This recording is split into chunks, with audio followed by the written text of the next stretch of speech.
Hello, everyone. My name is Mark Nicholas. I am a senior at Texas A&M University, Central Texas, and I'll be reviewing a study titled When Stress Meets Reward.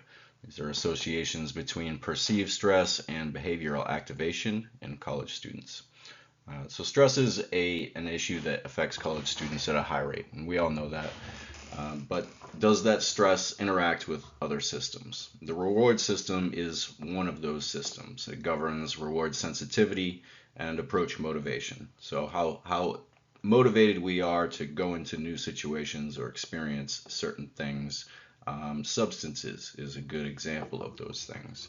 And prior research shows that lower BAS, behavioral activation sensitivity, predicts worse depression outcomes, and higher BAS drive is associated with greater activation in reward related brain regions. So push toward whatever holds our focus. And both systems are clearly important, but we don't actually know how perceived stress relates to reward sensitivity in a non-clinical population. So the goal of this study is to test exactly that, see if there is a relationship between the two. And the hypothesis in this instance was that higher perceived stress would be associated with lower reward sensitivity. So going into the method, this study used a cross-sectional correlational design, and participants were undergrad students at the Texas A&M Central Texas with a final sample of 9 after exclusions. Excuse me.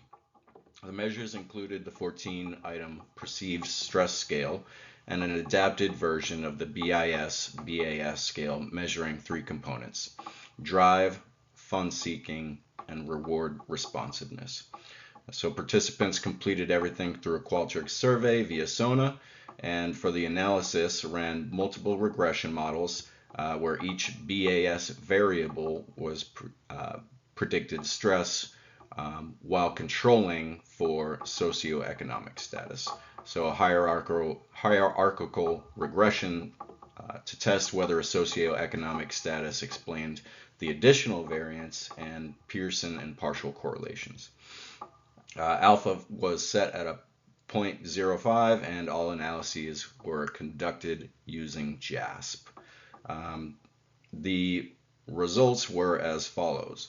The hypothesis was not supported in this instance. None of the reward sensitivity variables significantly predicted perceived stress. However, socioeconomic status did emerge as a consistent and significant negative predictor, meaning higher socioeconomic status was associated with lower levels of stress.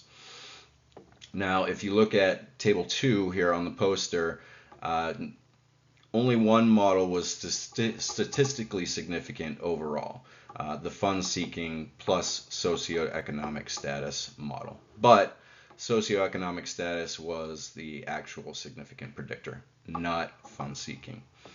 So in the hierarchical regression shown in table 3, reward sensitivity alone explained about 25% of the variance.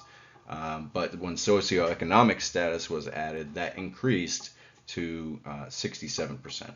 And again, socioeconomic status was the only significant predictor. But here's the important nuance. If you look at table 1 and the correlation figure, several relationships between stress and reward variables were moderate in magnitude. For example, stress and fun seeking were around negative 0.5, and even stronger when controlling for socioeconomic status.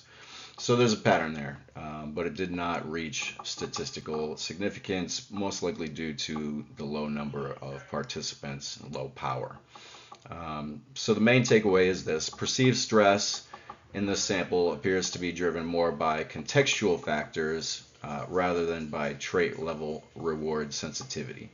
At a deeper level, this suggests that these constructs may be operating differently.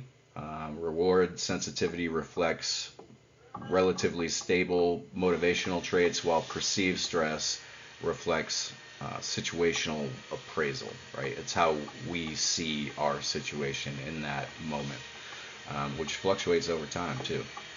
So expecting a long direct relationship in a small cross-sectional sample, it's not really realistic. When it comes to the limitations, the small sample size is definitely the main one. Limits statistical power, and the BAS scale was adapted. It wasn't used in full, and the measures were all self-report. Also, I think that resilience is a big factor, and that was not measured, which